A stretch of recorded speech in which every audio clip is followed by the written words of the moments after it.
নমস্কাৰ Deepika kitchen and ব্লগছৰ অন্য এটি ভিডিঅ'লৈকে আপোনালোক সকলোকে পুনৰবাৰ আদৰণি জনালোঁ। আজি আপোনালোকৰ বাবে লৈ আহিলোঁ আদাৰে বনোৱা মাছৰ জোলৰ এটি সুন্দৰ ৰেচিপি। আশা কৰোঁ আপোনালোকে এই ৰেচিপিটো চাই ভাল পাব আৰু যদিহে ভাল পায় তেন্তে ভিডিঅ'টোত লাইক কমেণ্ট শ্বেয়াৰ আৰু চেনেলটো ছাবস্ক্ৰাইব কৰি কাষতে থকা বেল আইকনটো অন কৰি ৰাখিব। তেতিয়াহে মোৰ আহিবলগীয়া ভিডিঅ'ৰ নটিফিকেশ্যনবোৰ আপোনালোকে সৰ্বপ্ৰথমে পাব। তেন্তে আহকচোন ভিডিঅ'টোৰ মাজলৈ যাওঁ। এই ৰেচিপিটোৰ বাবে মাছ 3 পিচ নিমখ হালধি সানি ল'ব, আদাখিনি মিক্সিত খুন্দি ল'ব, পিঁয়াজটো মিহি মিহিকৈ কাটি ল'ব আৰু জলকীয়া ল'ব লাগিব। কেৰাহী এটা গৰম হ'বলৈ দি তাত সৰিয়হৰ তেল দি দিব আৰু তেলখিনি ভালকৈ গৰম হ'বলৈ দিব। তেলখিনি যেতিয়া ভালকৈ গৰম হ'ব তেতিয়া নিমখ হালধি সানি ৰখা মাছ কেইপিচ দি দিব আৰু মাছ কেইপিচ ৰঙচুৱাকৈ ভাজি ল'ব আৰু আনফালে আদাখিনি অলপ পানীৰ সৈতে এটা ধুনীয়া পেষ্ট বনাই ল'ব। মাছ কেইপিচ ইলুটি হিলুটি কৰি ৰঙচুৱাকৈ ভাজি ল'ব। মাছ কেইপিচ ভজা হৈছে, এতিয়া মাছ কেইপিচ প্লেট এখনত উলিয়াই ৰাখিব আৰু আদাখিনিও পেষ্ট বনাই লোৱা হৈছে। এতিয়া কেৰাহীত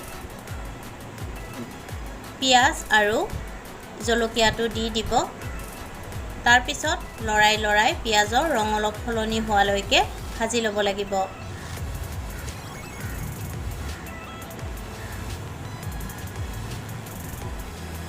এতিয়া বনাই লোৱা আদাৰ পেষ্টখিনি দি দিব লাগিব আৰু আদাৰ পেষ্টখিনি দিয়াৰ পিছত আদাৰ কেঁচা গন্ধ গুচি যোৱালৈকে ভাজিব লাগিব।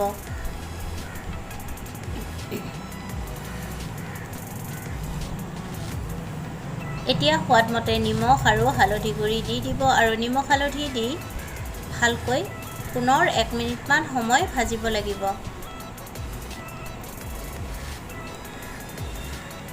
এতিয়া জোখমতে পানী দি দিব আৰু পানীখিনি দিয়াৰ পিছত ভালকৈ উতল আহিবলৈ দিব। ভালকৈ যেতিয়া উতল আহিব তেতিয়া ভাজি ৰখা মাছ কেইপিচ দি দিব আৰু মাছ কেইপিচ দিয়াৰ পিছতো পুনৰ 5 মিনিটমান সময় উতলাব লাগিব। যেতিয়ালৈকে জলখন ঘন হৈ নপৰে তেতিয়ালৈকে আপোনালোকে উতলাই ল'ব।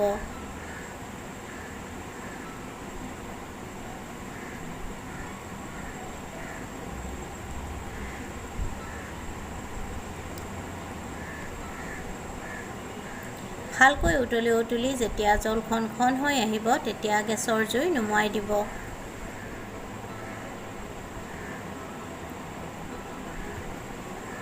আৰু নমাই গৰমে গৰমে এই ৰেচিপিটো আপোনালোকে ভাতৰ লগত পৰিৱেশন কৰিব। মোৰ এই ৰেচিপিটো চাই যদিহে আপোনালোকৰ ভাল লাগিছে তেন্তে ভিডিঅ'টোত লাইক কমেণ্ট শ্বেয়াৰ আৰু চেনেলটো ছাবস্ক্ৰাইব কৰি কাষতে থকা বেল আইকনটো অন কৰি ৰাখিব। তেতিয়াহে মোৰ আহিবলগীয়া ভিডিঅ'ৰ নটিফিকেশ্যনবোৰ আপোনালোকে সৰ্বপ্ৰথমে পাব। পুনৰ উপস্থিত হ'ম আন এটি নতুন ৰেচিপি ভিডিঅ'ৰ সৈতে। আজিলৈকে আহিলোঁ, ধন্যবাদ।